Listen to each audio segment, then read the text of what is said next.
Welcome back ناظرین، دوبارہ سے پروگرام کے اندر خوش آمدید کہتے ہیں۔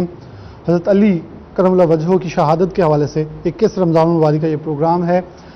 19 رمضان المبارک سے ہونے والا یہ سفر جس کے اوپر حضرت علی کرم اللہ وجہہ کے اوپر حملہ، امیر المومنین کے اوپر حملہ کیا گیا اور ان کی 21 رمضان المبارک کو شہادت، محترمہ فرحانہ گلزیب صاحب ہمارے ساتھ موجود ہیں جو کہ معروف اسکالر بھی ہیں مذہبی، جبکہ اس کے ساتھ ساتھ جامعہ فاطمین کی پرنسپل بھی ہیں۔ بہت شکریہ میڈم، آپ نے وقت دیا ہمیں۔ کیسے دیکھتی ہیں حضرت علی کی زندگی کے حوالے سے؟ ہمارے پاس میں کہہ رہا ہوں، اگر جسے نبی پاک نے یہ کہہ دیا کہ میں اگر علم کا شہر ہوں، حضرت علی اس کے باپ ہیں، تو باپ سے گزرنے والا شخص کو کبھی بھی اس علم کو ہم حاصل نہیں کر سکتے، اتنا وسیع ہے۔ لیکن اگر ہم آج کے دور کے اندر دیکھیں، ہم جہاں موجود ہیں، ہمارے بچے، ہماری بچیاں، ہمارے تمام اہل و عیال، تو ہمیں حضرت علی اور خاص طور پر پنجتن پاک کے گھرانے سے کیا سبق ملتا ہے جسے ہمیں آج عام کرنا ہوگا؟ بسم اللہ الرحمن الرحیم۔ یہ ماہ مبارک رمضان ہے جس کی بہت زیادہ فضائل ہیں، رحمتیں ہیں، برکتیں ہیں، مغفرت کا مہینہ ہے۔ اس مہینے کی فضیلت کو جب اللہ کے نبی نے بیان کیا تو بیان کر رہے تھے، اور مولا کائنات علی بن ابی طالب نے سوال کیا کہ اس مہینے کا بہترین عمل کیا ہے، تو رسول اکرم صلی اللہ علیہ وآلہ وسلم نے فرمایا کہ محرمات سے پرہیز کرے، یعنی حرام کاموں سے انسان جو ہے وہ پرہیز کرے۔ اور اس کے بعد خود اللہ کے رسول جو ہے وہ گریہ کرنا شروع کر دیا، تو رسول خدا مولا کائنات نے پوچھا کہ آپ گریہ کیوں فرما رہے ہیں؟ کہا یا علی، یہ وہی مہینہ ہے کہ جس میں آپ کی شہادت ہوگی، یہ وہی مہینہ ہے کہ جس میں آپ کو قتل کر دیا جائے گا۔ تو یہ مبارک مہینہ، رحمتوں کا مہینہ جہاں پہ ہے، وہاں پہ مولا کائنات علی بن ابی طالب کی شہادت کا مہینہ بھی ہے۔ 19 ماہ مبارک رمضان کی ضربت ہے اور 21 کو شہادت ہے۔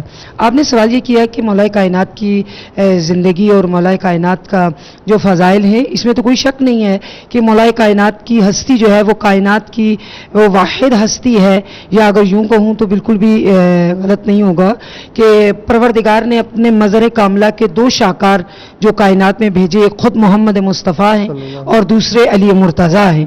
تو جب انہوں نے کہا کہ میں علم کا شہر ہوں اور علی اس کا دروازہ ہے اور علی حق کے ساتھ ہے، تو ان کے فضائل کا تو ایک بحر بے کراں سمندر ہے، لیکن ہر انسان کو اس کے اندر غوطہ لگانا چاہیے اپنی اصلاح کے لیے اور اپنی معرفت کے لیے، تو انسان کو بہت اشد ضرورت ہے۔ تو ہر انسان فضائل سے محبت کرتا ہے اور رذائل سے نفرت کرتا ہے، تو مولا کائنات کے وہ تمام فضائل جس سے انسان محبت کرتا ہے، علم ہے، شجاعت ہے، سخاوت ہے، جتنے بھی فضائل کا آپ تذکرہ کرتے جائیں گے، وہ مولا کائنات کی ذات اقدس میں بے شک، اس میں کوئی شک نہیں ہے کہ اس کے اندر موجود ہے۔ اور ہر انسان کو جو یہ چاہتا ہے کہ وہ اس فضائل اپنے اندر پیدا کرے، تو یقیناً اس کے لیے ایک آئیڈیل اور ایک نمونہ اس کے سامنے ہونا چاہیے، تو وہ مولا کائنات کی ہی ذات ہے۔ اور مولا کائنات کی ذات وہ ذات ہے کہ جس کی طہارت کی صنعت خود قرآن مجید دے رہا ہے، ان کی سخاوت کی صنعت خود سورہ دہر کہہ رہی ہے۔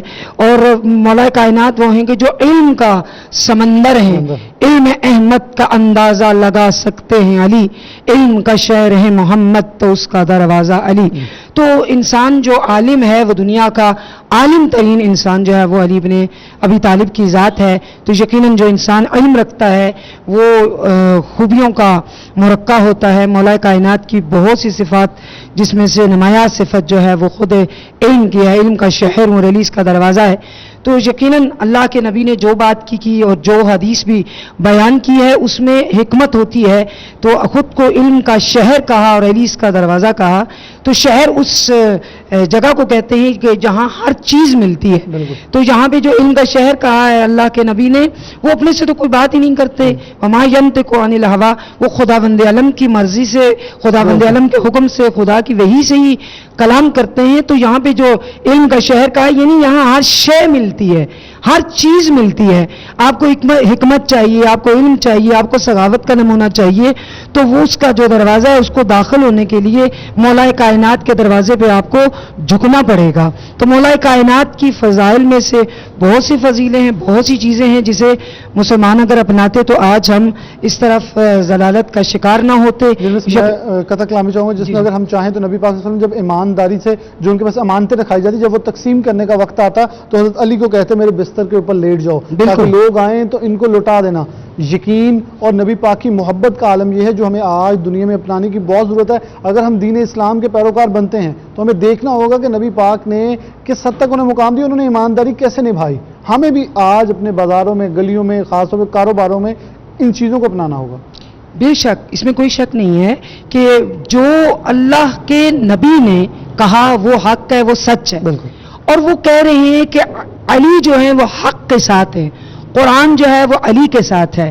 اور سب سے پہلے جب دعوت ذوالعشیرہ میں اللہ کے نبی نے اپنے رشتہ دار و اقربا کو سب کو بلاتے ہیں اور وہاں پہ اعلان کرتے ہیں کہ کون ہے کہ جو میری تصدیق کرتا ہے, تو سب سے پہلے کھڑے ہو کر کہنے والے, تصدیق کرنے والے مولا کائنات علی بن ابی طالب ہے. اور سر جگہ پہ محافظ رسول مولا کائنات ہیں. آخری اگر خطبہ دیکھ لیں اور وہاں پہ اگر دونوں ہاتھوں کو پکڑ کر مولا کائنات کو اپنے سامنے کھڑا کرتے ہیں اور کہتے ہیں من کنت مولا فہذا علی مولا, تو وہ علی ابن ابی طالب ہی ہیں. اور ہر جنگ پہ اگر وہ اپنا علم پکڑاتے ہیں تو وہ مولا کائنات ہیں. اگر سب کے صحابہ کے دروازوں کو بند کر دیا اور ایک دروازہ جو بند نہیں ہوا وہ مولا کائنات کا ہے. مولا کائنات وہ واحد پاک و پاکیزہ ہستی تھی کہ ان کا دروازہ جو ہے وہ بند نہیں ہوا. اور سب سے پہلے اللہ کے نبی کی تصدیق کرنے والے, اللہ کے نبی پر ایمان لانے والے, اللہ کے نبی کی پشت پناہی کرنے والے, ہر جگہ مبلغ اسلام ہے علی, محافظ دین ہے علی, اور ممبر سنونی کے وارث ہے علی, علم نبی کے وارث ہے علی, اور نفس رسول ہے علی, زوج بطول ہے علی, اوصیاء کے سردار ہیں علی. علی کی تو کیا شان ہے. اور کاش دنیا اس باب علم کو سمجھتی اور ان کی فضائل کو سمجھتی تو آج دنیا کہاں ہوتی. ان کے علم کا استفادہ کرتی, ان کی حکمت سے استفادہ کرتی, ان کی شجاعت کو دیکھتی, ان کی سخاوت کو دیکھتی. اور خود اللہ کے نبی کہہ رہے ہیں کہ یا علی آپ میرے بستر پہ سو جائیں. خود رسول خدا کہہ رہے ہیں کہ یا علی میرا نور اور آپ کا نور, ہم ایک واحد نور سے پیدا ہوئے ہیں, ایک نور سے, ایک شجرے سے. جسموں کا جسمی, تمہارا جسم میرا جسم ہے, تمہاری روح میری روح ہے. اس سے آگے کیا ہو شان علی ابن ابی طالب کی. سبحان اللہ. کیونکہ محترمہ آپ نے جو باتیں کی, میں نے پروگرام میں پہلے کہا تھا اگر یہ شان بیان کرنے لگے تو مجھے ہزاروں لاکھوں کروڑوں کے ان گنت پروگرام بھی کرنے پڑے تو یہ شان بیان نہیں کی جا سکتی.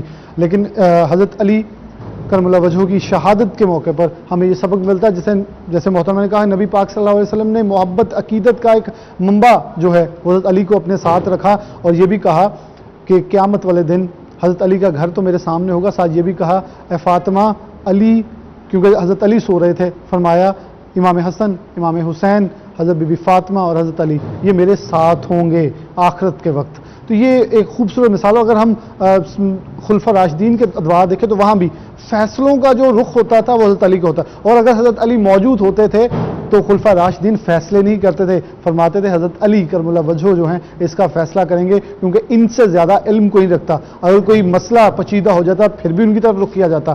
تو یہ ایک پیغام ہے آج کے ہمارے تمام امت مسلمہ کے لیے کہ جنہوں نے اس دین کو فروغ دیا, جو کہ اس دین کے وارث ہیں. آج ہم ان سے کوسوں دور جا چکے ہیں, ان کی تعلیمات کو چھوڑ چکے ہیں, جن کو آج عمل کرنا بہت بہت ضروری ہے. اسی کے ساتھ پروگرام نیوز سے اجازت چاہتا ہوں. اللہ حافظ. یہ جنازہ ہے علی کا شاہ خیبر گیر کا, یہ جنازہ ہے علی کا. آج بابا مر گیا ہے شبر و شبیر کا, یہ جنازہ ہے علی کا. فاطمہ زہرا کی مرکز سے صدا آنے لگی, فاطمہ زہرا کی مرکز سے صدا آنے لگی. یہ مصائب رہ گیا تھا کیا میری تقدیر کا, یہ جنازہ ہے علی کا.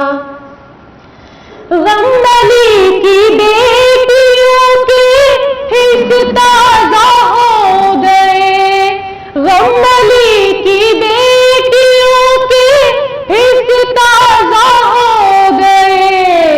غم بھی بھولی